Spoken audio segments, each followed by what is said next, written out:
présentation, merci pour l'invitation et pour l'opportunité de présenter une partie de mes travaux de thèse. Donc, je mène sous la direction de Sarah Fernandez et Rémi Barbier, donc au laboratoire SAGE, avec le financement de l'Institut national du service public. Et je vais vous présenter aujourd'hui une communication qui s'intitule Administrer l'eau, savoir et pratique d'ingénieur à l'épreuve du changement climatique. Donc ma thèse part un peu d'un triple constat qui fait que le changement climatique rebat les cartes en quelque sorte de ce qu'on appelle la gestion quantitative de l'eau, c'est-à-dire son partage. Donc, un premier constat climatique, donc, avec une intensification, une extension, un allongement des périodes de sécheresse, qui crée des formes de crise des modèles de gouvernance avec des contestations multiformes auxquelles on assiste aujourd'hui, voilà, une dizaine d'années, autour du partage de l'eau en France. Et voilà, des savoirs, en l'occurrence mobilisés par les ingénieurs, qui sont confrontés à ce qu'on appelle voilà, les limites de la stationnarité, c'est-à-dire un peu l'instabilité des statistiques hydrologiques qui servent à l'administration pour réguler le partage de l'eau. Notre question, c'est de savoir comment, dans ce contexte, les ingénieurs de l'État apprennent le partage de l'eau alors que le climat change. On va mobiliser pour ça trois axes de recherche, donc, qui sont issus à la fois des Science and Technology Studies, donc en s'intéressant à la trajectoire des savoirs d'action publique, donc la manière dont ces savoirs sont produits, circulent et sont appropriés donc, au sein des arènes des politiques de gestion quantitative de l'eau. On s'inspire également des travaux en political ecology sur la manière dont vous gouvernez des eaux insaisissables, en analysant l'analyse de l'inscription de structures de pouvoir dans la représentation de l'eau. Et voilà une partie qui va nous intéresser un petit peu plus aujourd'hui, à la mise en administration de l'eau, et voilà, avec une lecture des situations de gestion, c'est-à-dire d'analyser précisément les pratiques des ingénieurs d'administration en matière de gestion quantitative, à travers trois grands types d'opérations, des opérations de quantification, de zonage et de réglementation. Donc c'est un travail qui est issu d'une enquête, voilà, qui est au départ une enquête exploratoire sur voilà, les ingénieurs dans l'administration de l'eau, donc qui sont essentiellement des ingénieurs voilà, des corps du ministère de l'écologie et également du ministère de l'agriculture, donc des ingénieurs pour la plupart des travaux publics de l'État, ou alors des IAE, des ingénieurs de l'agriculture et de l'environnement, voire des ingénieurs des eaux et des forêts, qui travaillent soit directement dans les structures voilà, ministérielles, donc au sein de la direction générale de la prévision des risques par exemple, la direction de l'eau et de la biodiversité, voire voilà, des corps d'inspection de l'administration, donc au sein de l'inspection générale de l'environnement et du développement durable. Ils exercent également des postes en administration déconcentrée, voilà, qui constituent le gros des effectifs, notamment voilà, dans les réels de bassin, où voilà, on trouve deux catégories un peu de postes sur ces questions de gestion quantitative, donc des postes plutôt liés à la planification territoriale et voilà, des postes plutôt techniques liés à l'hydrométrie, donc au maintien d'une infrastructure de connaissances sur les lignes. Et voilà, des postes plutôt à l'administration départementale, plus proche un peu des métiers d'instruction sur voilà, les activités de police de l'eau. Notre question, c'est de savoir comment ces ingénieurs intègrent les injonctions d'écologisation des politiques de gestion quantitative de l'eau dans leur pratique professionnelle. Donc cette écologisation, quelque part, je l'aperçois à deux niveaux. Donc le premier, c'est la manière dont ces ingénieurs vont travailler à réguler les prélèvements en eau. Et d'autre part, c'est quelque chose qui est complémentaire, la manière dont ils vont travailler à intégrer les impératifs d'adaptation au changement climatique dans ces politiques. Donc on va voir avec une présentation en triptyque, donc sur les activités d'abord d'hydrométrie, ensuite les activités plutôt liées des ingénieurs dans les secrétariats techniques de bassin, et enfin les activités de police de l'eau. Je vais commencer par présenter voilà, cette activité d'hydrométrie qui consiste à quantifier les débits qui circulent dans les cours d'eau, ou encore une fois à mettre en nombre les rivières. C'est une des rares activités météorologiques de l'administration dans le domaine de l'eau qui est maintenue dans le giron de l'État. Donc c'est une infrastructure en fait, qui repose sur des principes relativement physiques, relativement simples, c'est-à-dire voilà, des stations de mesure de hauteur de débit en continu. Là, vous voyez encore un exemple sur la rive, qui mesure des hauteurs en continu. Ces hauteurs sont confrontées en fait, à des courbes de tarage qui sont issues elles-mêmes d'opérations de jaugeage, c'est-à-dire de mesures in situ de voilà, la vitesse d'écoulement de l'eau à travers une surface, donc qui nécessite pour ça des opérateurs qui vont sur le terrain pour fabriquer en fait, ces courbes de tarage qui vont elles-mêmes être confrontées donc, à ces hauteurs pour produire donc, des hydrogrammes, c'est le schéma que vous voyez, et donc voilà, des courbes de débit dans le Donc c'est une infrastructure de connaissances au sens de Paul, c'est-à-dire voilà, un réseau à la fois de personnes, d'artefacts, de dispositifs techniques qui permettent voilà, de maintenir une connaissance sur des mondes humains et naturels, en l'occurrence là, les débits des courbes. C'est également ce que Jean-Denis appelle un travail invisible des données au sein de l'administration. Un travail donc, technique, scientifique, et en fait, c'est un petit peu à l'encontre du terme même de données, comme de la tour parlait d'ailleurs d'obtenu. Là, on est un peu dans un travail qui est un travail un peu de l'ombre, un travail de fourmi, comme le disent voilà, les ingénieurs qui travaillent dans ces services, pour maintenir des séries, mettre en nombre des cours d'eau, mettre en données, et finalement équiper ces problématiques de gestion quantitative de l'eau sur lesquelles vont travailler des ingénieurs à différents niveaux. Enfin, donc l'idée, face au changement climatique, le grand défi de ces ingénieurs qui travaillent dans ces services, c'est finalement de faire tenir l'infrastructure. Donc finalement à toute épreuve, et notamment avec des réseaux hydrométriques qui sont relativement inadaptés à la mesure des débits extrêmes, et notamment à l'étiage. Donc c'est plutôt des réseaux qui sont historiquement dimensionnés pour la prévision des crues notamment. Et donc il y a un certain héritage de mise à distance de ces unités d'hydrométrie dans l'administration qui se retrouve un petit peu comme, voilà, pour citer un peu des réalisations d'entretien, comme un peu la dernière roue du carrosse. En tout cas, voilà, pour une réal, l'hydrométrie, c'est un boulet au pied, c'est des services techniques, il faut des voitures, il faut des gens qui vont sur le terrain. C'est pas vraiment sur des collègues, qui sont plutôt des ingénieurs, des planificateurs. Et voilà, ce qu'il faut surtout, c'est pouvoir maîtriser en fait, les aléas de la mesure en milieu naturel, donc avoir une quête perpétuelle un peu de contrôle et de précision, puisque donc, ces données sont sensibles avec un double sens, sensibles à la fois techniquement. Donc la sensibilité en hydrométrie, c'est finalement la variation de débit qu'on va avoir dans une variation de hauteur. C'est-à-dire plus vous avez une variation importante de débit pour une faible variation de hauteur, plus votre mesure de hauteur va être déterminante. Donc vous avez potentiellement beaucoup d'incertitudes sur voilà, une gamme limitée de hauteur,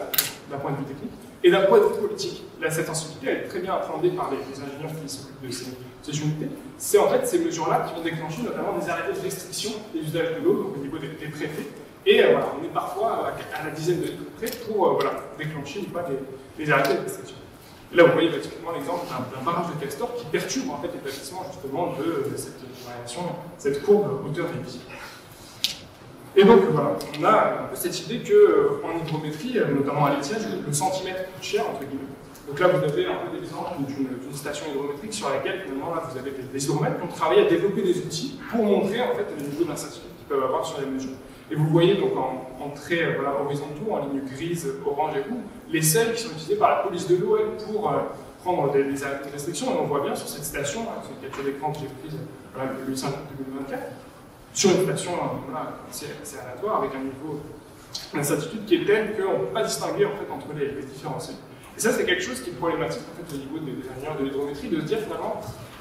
on critique un système où, en fait, quelque part, on utilise des débits statistiques pour voilà, réguler les usages de l'eau, mais en fait, on ne préserve pas vraiment les milieux en utilisant ce raisonnement statistique, puisque déjà, c'est très réductionniste. On prend en compte que cet indicateur-là et pas des indicateurs comme des dessèchements, par exemple, qui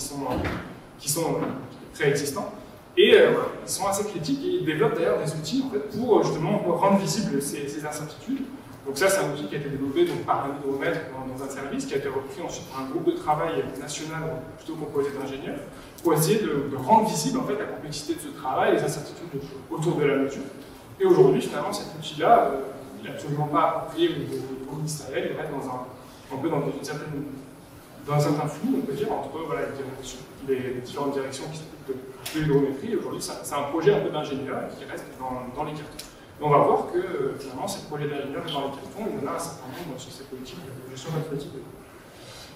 Donc maintenant, je vais plutôt aborder un autre axe qui est celui de la planification territoriale, donc la manière dont ces données sont mobilisées dans les secrétariats techniques de bassin. Donc les secrétariats techniques de bassin, donc là, je vous ai voilà, fait le cadeau un peu d'une figure, voilà, d'un rapport de l'inspection générale sur un peu l'organisation territoriale de l'État dans les politiques de l'eau. Donc là, il faudra un pointeur pour vous voilà, montrer précisément où se situe ce secrétariat technique de bassin. En tout cas, il épaule le préfet coordonnateur de bassin dans ses missions, donc à l'échelle de 6 grands bassins hydrographiques français, donc pour tracer donc, les lignes de la planification territoriale de la politique de l'eau. On a dans ces services des parcours des ingénieurs qui sont des ingénieurs plutôt spécialistes, donc qui sont plutôt issus de milieux universitaires, des spécialistes en hydrologie, en hydrogéologie, et qui vont exercer des fonctions un peu de fonctionnaires du milieu, d'interface un peu entre les différents disciplines. Ils interviennent donc avec différents cadres de la planification, donc la directive cadre sur l'eau à l'échelle européenne, les zones de répartition des eaux qui sont un cadrage plus local et les schémas d'aménagement et de gestion des eaux, les schémas directeurs, pardon. Donc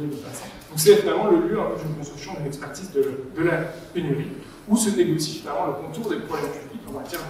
de gestion quantitative. Donc je vais parler d'un exemple ici, donc c'est l'exemple des zones de répartition des eaux. Donc l'enjeu de ce classement, c'est un dispositif qui a été introduit par la loi sur l'eau de 92, par un décret donc, en 94, qui était au départ un dispositif national qui a ensuite été transféré au préfet coordonnateur de bassin en 2006. Et donc ces zones-là, finalement, elles visent à caractériser des territoires, entre guillemets, à problème, en tout cas des territoires sur lesquels il y a un déficit structurel identifié en termes de ressources en eau, c'est-à-dire des prélèvements qui sont excédentaires par rapport aux besoins des milieux ou par rapport à un équilibre de recharge concernant les milieux. Et donc, c'est les ingénieurs, finalement, dans ces bassins qui sont chargés en fait, d'identifier les territoires sur lesquels il y a des problématiques. Et on voit bien, en fait, en discutant avec des ingénieurs ou avec d'autres personnes qui, par exemple, dirigent des agences de l'eau, comme cette personne qui me confesse que le cœur du problème, finalement, même si il n'a jamais été vraiment exposé, c'est que les territoires qui sont classés de cette manière, ils sont loin en fait, de faire le tour de tous les territoires sur lesquels on a des problématiques quantitatives. Et en fait, c'est un classement qui permet notamment à l'administration de renforcer son pouvoir, notamment de contrôle des prélèvements et de limitation des prélèvements. Donc c'est un classement qui est assez déterminant en fait, dans la suite des processus et de la régulation de la gestion.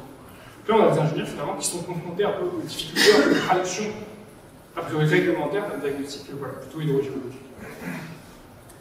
Et on a aussi des ingénieurs qui, un peu dans leur coin, essaient de construire un peu leurs propres outils pour simuler les effets du changement climatique et face un peu au constat qu'aujourd'hui, pour eux, on ne prend pas vraiment en compte ces impératifs d'adaptation au changement climatique dans les politiques et dans la planification territoriale de l'eau. Et là, je ne pas la pratique d'un ingénieur qui est seul un peu dans son service, qui a une formation pas du tout pour le coup d'hydrogéologue, mais plutôt de travaux publics de l'État, qui me dit finalement, moi j'ai acheté un ordinateur, j'ai commencé à télécharger des données, j'ai commencé à familiariser avec Python, j'ai travaillé, j'ai construit mes propres modèles en fait, pour essayer d'influencer un peu la trajectoire de la planification sur mon bassin. Et donc on a donc un peu ces expériences-là par rapport en secrétariat de bassin et des expériences un peu plus, on va dire, un peu plus concrètes un peu de travail de régulation dans la police de l'eau. Donc là je vous ai mis une photo d'ailleurs d'un inspecteur de l'environnement qui travaille à l'Office français de la biodiversité en train de faire justement un jaugeage pour contrôler le respect d'un débit réservé, donc ici c'est dans le bassin sans avis. Donc ces ingénieurs de la police de l'eau, finalement, ils sont directement confrontés un peu à la fin de la stationnarité. C'est globalement des profils plutôt d'ingénieurs généralistes, et ils sont confrontés à des situations de gestion de crise, finalement, qui sont permanentes, qui prennent le pas sur la gestion structurelle de l'eau.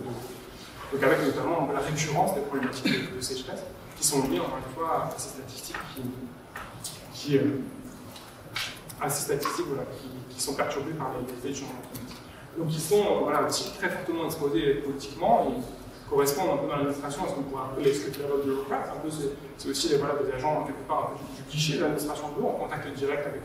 les usagers. Et ils sont confrontés un peu aux impacts du management par l'instruction circulaire, c'est-à-dire des directives ministérielles qui changent, et dans les services un peu des constats qui restent les mêmes depuis de nombreuses années, et un modèle de gestion qui se trouve ici j'ai mis dans le rouge avec la carte en parallèle des arrêtés sécheresse, donc en vigueur à l'été de 2020. Ces ingénieurs de la police de l'eau, finalement, ils sont contraints un peu à agir à contre-courant d'une certaine manière, avec en fait un travail de quantification, d'instruction de dossiers, notamment ils travaillent sur la connaissance des prélèvements. Il s'avère que cette connaissance des prélèvements aujourd'hui en France, elle est extrêmement lacunaire, donc c'est ce que pointe notamment la Cour des comptes dans un rapport sur la gestion complétive en 2023. Et en fait, elle hérite un peu d'un manque chronique de vision stratégique et de moyens pour réguler les prélèvements à différentes échelles. Et là, on a notamment un témoignage de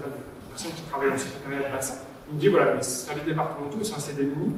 ils reçoivent de nouvelles demandes d'autorisation et en fait, ils n'ont pas les moyens de s'y opposer, notamment du fait de l'absence de placement qu'on a vu au préalable en zone de répartition.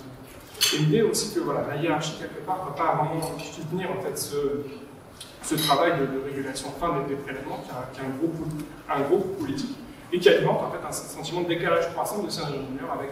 avec leur hiérarchie. Des ingénieurs qui sont finalement chargés un peu aussi d'anticiper les conflits quelque part. Donc ils font face eux-mêmes à des contestations multiformes, un peu de l'action des polices environnementales, qui a été notamment travaillée par Léon Magnin et ses collègues dans un ouvrage que je vous recommande, l'ouvrage de synthèse sur les polices de l'environnement. Ils sont confrontés donc, à des mouvements aussi qui sont très fortement ancrés sur l'accès à l'eau, notamment pour l'irrigation. Donc ça fait partie des revendications qui étaient au cœur un peu de mouvements agricoles qui ont commencé dans le sud-ouest à l'hiver 2023. Et donc je vous ai mis aussi en photo ici une explosion à la direction régionale de l'environnement de Carcassonne, dans les salles de la mer d'Occitanie, un bâtiment qui était en travaux, une explosion qui a été revendiquée par le comité régional de la gestion viticole, qui montre aussi un peu, ça fait partie il y a